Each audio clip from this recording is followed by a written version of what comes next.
आज की क्लास में सोशल साइंस का पॉलिटी में चैप्टर 1 में पढ़ेंगे। आज का टॉपिक हो जाएगा श्रीलंका में बहुसंख्यकवाद। आज का टॉपिक हो जाएगा श्रीलंका में बहुसंख्यकवाद। तो श्रीलंका जो है ये एक देश है और ये एशियाई देश है, ठीक है। तो श्रीलंका क्या है? श्रीलंका एक देश है जो एशियाई देश है और एक यहाँ पर है बहुसंख्यक। तो देखिए बहुसंख्यक के बारे में आपको बताए थे। बहुसंख्यक क्या होता है कि जिसकी संख्या ज़्यादा हो वो होता है बहुसंख्यक। ये बहुसंख्यक और अल्पसंख्यक आपको बताए थे। तो बहुसंख्यक क्या होता है कि हम एक दूसरे से तुलना करते हैं और जिसका संख्या ज़्यादा होता है वो बहुसंख्यक होता है, ठीक है। तो बहुसंख्यक का मतलब होता है जिसकी जनसंख्या ज्यादा हो वो बहुसंख्यक हो जाएगा। अब बाद का मतलब होता है, देखिए बाद का मतलब होता है विचारधारा। बाद का मतलब जो होता है ये बाद का मतलब होता है विचारधारा, ठीक है।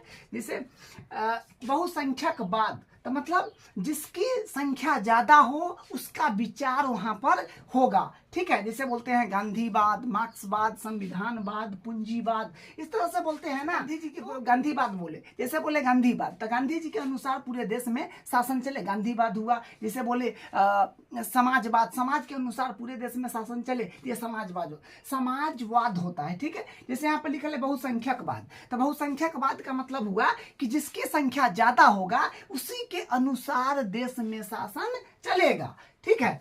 तो इसका डिफिनीशन देख लीजिए। डिफिनीशन क्या है कि यह मान्यता कि अगर कोई समुदाय बहुसंख्यक है तो वह अपने मनचाहे ढंग से देश का शासन कर सकता है और इसके लिए वह अल्पसंख्यक समुदाय को जरूरत व इच्छाओं की अवहेलना कर सकता है, बहुसंख्यक कहलाता है। देखिए इसमें भी कुछ समझते हैं। क्या बोला कि यह मान्यता कि अगर कोई समुदाय का मतलब होता है जैसे मानव समाज, जैसे एक हुआ जैसे एक जगह विद्यार्थी बहुत सारा है तो एक समुदाय हो गया, मजदूरों का एक समूह समुदाय हो गया, मतलब लोगों का जो समूह है वो समुदाय होता है। तो समुदाय बहुसंख्यक हो मतलब श्रीलंका में जो था दो प्रकार के भाषा बोलने वाला लोग था। एक था क्या बोलते हैं सिन्हाला और एक था तमिल। तो सिन्हाला जो था वो बहुसंख्यक था, तो बहुसंख्यक सिन्हाला था। तो सिन्हाला जो बहुसंख्यक था वो अपने मनचाहे ढंग से देश का शासन कर सकता है, मतलब वो अपना मनचाहे ढंग से वो देश पर शासन करता, मन चाहे उसको जे मन होता वो करता। और मान लीजिए मनचाहे ढंग से बोला जाता, मनचाहे का मतलब होता है कि अगर मन में गलत बात भी हो तो वो गलत ढंग से भी कर सकता है। तो मतलब मन के अनुसार मन को भी थोड़ा सा कंट्रोल यहाँ पर रखना जरूरी है, मतलब जो अच्छा हो वो होना चाहिए, तो वही मनचाहे ढंग से शासन कर सकता है। और इसके लिए वह अल्पसंख्यक समुदाय के जरूरत, मतलब जो अल्पसंख्यक है उसको जरूरतमंदों को इच्छाओं को वो क्या कर देगा, अवहेलना कर देगा, मतलब उसको जो इच्छा होना चाहिए, जो सरकारी सुविधा मिलना चाहिए वो सब नहीं मिलेगा। ये बात यहाँ पर है इसका मतलब, ठीक है। अब देखिए, अब यहाँ पर देखिए 4 फरवरी 1948 को श्रीलंका आजाद हुआ था। श्रीलंका कब आजाद हुआ था? 4 फरवरी 1948 को श्रीलंका आजाद हुआ था और श्रीलंका का पुराना नाम सिलोन है, ठीक है। श्रीलंका का पुराना नाम सिलोन है। और देखिए जब श्रीलंका आजाद हुआ तो एक टेम्परेरी सरकार बना। टेम्परेरी सरकार जैसे होता है, जैसे हम लोग टेम्परेरी अगर मान ली कहीं पर कोई अच्छा घर उर बनाते हैं तो टेम्परेरी घर जब तक के लिए बना लेते हैं, जब तक उसमें रहते हैं, जब तक वो तैयार नहीं हो जाता। उसी प्रकार टेम्परेरी एक सरकार बना दिया जो जब तक चले, जब संविधान बन के चुनाव हो, संविधान तो बना हुआ ही था, चुनाव होता उसके बाद ना सरकार बनता, तब तक के लिए टेम्परेरी सरकार बना दिया गया था। तो टेम्परेरी सरकार बनाया तो टेम्परेरी सरकार को मतलब अंतरिम सरकार भी बोलते हैं। टेम्परेरी सरकार यानी अंतरिम सरकार, ठीक है, अंतरिम सरकार। तो ये सरकार क्या करेगा, देश को चलाने के लिए कानून बनाएगा। कोई भी सरकार है वो देश के चलाने के लिए क्या करता है, कानून बनाता है। तो कानून किसके हिसाब से बना, देखिए बहुसंख्यकवाद के हिसाब से, ठीक है। और ये संसद में गए और ये क्या बोले कि श्रीलंका में सिन्हाला का जनसंख्या अधिक है, मतलब श्रीलंका में जो था सिन्हाला की जनसंख्या अधिक था, ठीक है। श्रीलंका में सिन्हाला की जनसंख्या अधिक था और ये जो सरकार जो था क्या बोलते हैं तत्कालिक सरकार जो टेम्पोररी सरकार थे वो क्या किए, वो संसद में गए और वो 1956 में विशेष कानून बनाया। जो देखिए क्या था कि 1956 के विधेय या कानून, ठीक है वही है 1956 के विधेय या कानून के प्रावधान सिन्हली को राजभाषा घोषित कर दिया। क्या किया कि सिन्हली को राजभाषा घोषित कर दिया। और दूसरा में क्या किया कि विश्वविद्यालय और सरकारी नौकरियों में सिन्हलियों को प्राथमिकता देने की नीति बनाई। मतलब जो सिन्हली है, सिन्हाला या सिन्हली, जो सिन्हली है वो जो सिन्हली बोलने वाला है उसको अधिकार दिया जाएगा, जो तमिल है उसको अधिकार नहीं दिया जाएगा। मतलब दिया जाएगा बहुत न के बराबर, जो समझिए जो नहीं है, ठीक है। जैसे मान लीजिए कि स्कूल में बच्चा गया पढ़ने और 100 बच्चे का सीट है और वहाँ पर मान लीजिए 100 बच्चा में 90 गो बच्चा गया, तो 10 गो बच्चा नहीं आया तो क्या करेगा, तमिल को बैठा लेगा, तमिल को क्या करेगा, बैठा लेगा। मतलब सिन्हाला के का ही सब बात सुनेगा, तमिल का नहीं सुनेगा। तमिल पढ़ने गया, सिन्हाला गया पढ़ने, तो तमिल क्या करेगा, सिन्हाला का सब बच्चा, सिन्हाला जितना था बैठ गया, 10 गो बेंच खाली हो गया, तो वो तमिल जो आएगा तमिल को कहेगा उस पर बैठ जाओ, ठीक है। तो मतलब अलग तरह से भेदभाव बुरी तरह से ये करना हो गया। तो वही है कि विश्वविद्यालय और सरकारी नौकरियों में सिन्हलियों को प्राथमिकता देने की नीति बनाई। और मान लिया कि शिक्षा ही नहीं होगा तो फिर आदमी तो कुछ रह नहीं जाएगा क्या। तो उसी प्रकार अगला देख लीजिए, नए संविधान में सरकार ने बौद्ध धर्म को साक्षरण और बढ़ावा दिया। मतलब नए क्या किया कि नए संविधान में सरकार ने बौद्ध धर्म को साक्षरण और बढ़ावा दिया, ठीक है, बौद्ध धर्म को बढ़ावा देने का काम किया। उसके बाद देखिए क्या हुआ कि अगर मान लीजिए कि इस तरह से अगर भेद करेगा तमिल के साथ तो क्या करेगा, वो उस पर प्रभाव पड़ेगा। तो देखिए विधेयक के प्रभाव में क्या हुआ कि तमिलों की सरकार में नाराजगी और बेगानापन हुआ और तमिल भाषा और संस्कृत को लेकर सरकार असंवेदनशील थी। असंवेदनशील का मतलब हुआ कि उसके वो करने का तैयार नहीं था, मतलब जो है उसी पर सोच रहा था चला जाए, ठीक है, वो करने का तैयार नहीं था, राजनीति अधिकारों से वंचित हो जाए। मतलब देखिए अधिकार का मतलब क्या होता है कि जैसे मान लीजिए कि आपका कोई सामान है, जैसे मोबाइल है आपका, तो आपका मोबाइल है तो उस पर अधिकार आपका हुआ, आप जो करिए, किसी को दे दीजिए, बेच लीजिए, जो कीजिए, ठीक है, तो वो अधिकार हुआ। लेकिन यहाँ पर राजनीतिक अधिकार है। राजनीतिक अधिकार का मतलब होता है वोट देना, बोलने का अधिकार, चुनाव लड़ने का अधिकार, ठीक है। एक और बात है कि देखिए भेदभाव किया, क्या किया कि नौकरियां में और अन्य कामों में भेदभाव किया, क्योंकि पहले जो है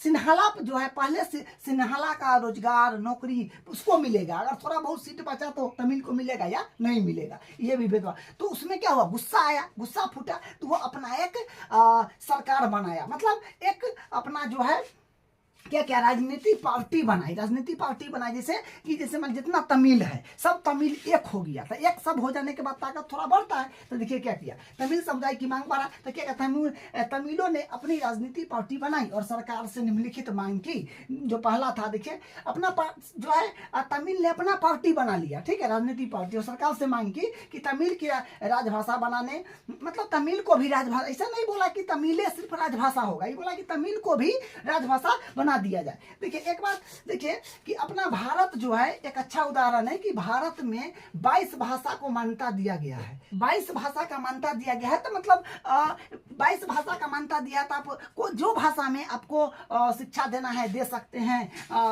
मतलब यहाँ पर जो है भेदभाव नहीं रखा गया है, इसलिए यहाँ पर 22 भाषाओं का जो है क्या है, 22 भाषा का अधिकार दिया गया है, ठीक है। तो इसमें जो है, लेकिन यही बोल रहा था कि सिन्हाला है तो कोई दिक्कत नहीं, लेकिन तमिल को भी राजभाषा बना ली। राजभाषा का मतलब होता है ऑफिशियल लैंग्वेज, मतलब जो सरकार अपना नोटिस जारी करेगा वो उसी में करेगा जो राजभाषा होता है, ठीक है। लेकिन अपना भारत में 22 गो राजभाषा है, तो 22 भाषा में कर सकता है, क्योंकि अगर मान ली कि कोई आदमी को अगर इंग्लिश नहीं आता है, कोई आदमी को हिंदी नहीं आता है, कोई आदमी को उर्दू आता है, तो उसको उर्दू में मिलेगा। जो आदमी को हिंदी नहीं आता है तो उसको जो भाषा आता है उसमें मिलेगा। जो आदमी इंग्लिश खूब जानता है तो उसको इंग्लिश में मिलेगा। मतलब कहीं पर भेदभाव नहीं किया जा रहा है अपने भारत में, ठीक है। तमिल की राजभाषा बनाने। उसके बाद दूसरा क्षेत्रीय स्वतंत्रता हासिल करने का मतलब, क्षेत्रीय स्वतंत्रता का मतलब हुआ कि जहाँ पर तमिल है, तमिल के क्षेत्र में भी सरकार बने, राज्य में बांट दिया जाए, वहाँ पर भी एक राज्य हो जाए और उसको प्रधानमंत्री राष्ट्रपति बना दिया जाए, ये हुआ। ठीक है। तीसरा में क्या है कि शिक्षा और रोजगार में समान अवसरों की मांग, मतलब शिक्षा और अवसरों में, शिक्षा और अवसरों, अवसर का मतलब होता है मौका, कि समान, अवसर का मतलब होता है मौका। ठीक है। तो शिक्षा और रोजगार में समान अवसर की मांग, मतलब शिक्षा और रोजगार में समान अवसर देना चाहिए। ये नहीं कि क्या बोलते हैं, सिन्हाला को सब चीज अधिक हो और तमिल को नहीं हो, वो नहीं, मतलब अधिकार बराबर होना चाहिए, भेदभाव नहीं होना चाहिए।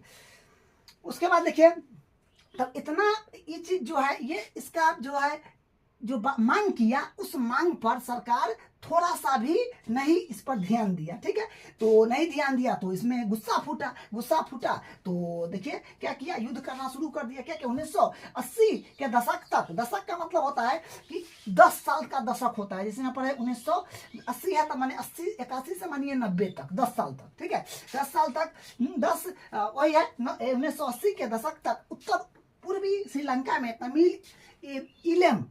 तमिल इलेम सरकार बनाने की मांग उठी। मतलब उस क्षेत्र में भी सरकार बनना चाहिए जो क्या करे, उसको भी सब चीज का समान मौका दे, सब चीज का भेदभाव न हो। परंतु सिन्हाली सरकार ने सभी मांगों को नकार दिया। सिन्हाली सरकार क्या किया, सभी मांग को नकार दिया, जिससे देश में गृह युद्ध की स्थिति उत्पन्न हो गई। मारपीट, मतलब जो सब बमबारी चलने लगा, वहां पर मामला गड़बड़ हो गया। अब भेदभाव करेगा तो जाहिर सी बात है सबको गुस्सा फूटेगा, तो गुस्सा फूटेगा तो कुछ करेगा। तो वही क्या, गृह युद्ध शुरू कर दिया, जो किसी मुल्क के सरकार विरोधी समूह की हिंसक लड़ाई जैसा ऐसा रूप ले कि वह युद्ध सा लगे, तो उसे गृह युद्ध कहते हैं। ठीक है। देखिए गृह युद्ध में क्या क्या हुआ, गृह युद्ध के प्रभाव देख लीजिए। गृह युद्ध का प्रभाव क्या था, दोनों पक्षों के हजारों लोग मारे गए, दोनों पक्ष से हजारों लोग मारे गए। काफी लोग दूसरे देश में शरणार्थी बन गए। शरणार्थी का मतलब होता है कि वहां पर मतलब ये इस तरह से बुरी तरह बिहेव होने के कारण दूसरा देश में चले गए, वहां पर जाकर के अपना शरण ले लिए, तो वो हो गया। ठीक है। उसके बाद काफी लोगों, हाँ वही जो शरणार्थी हो गए। और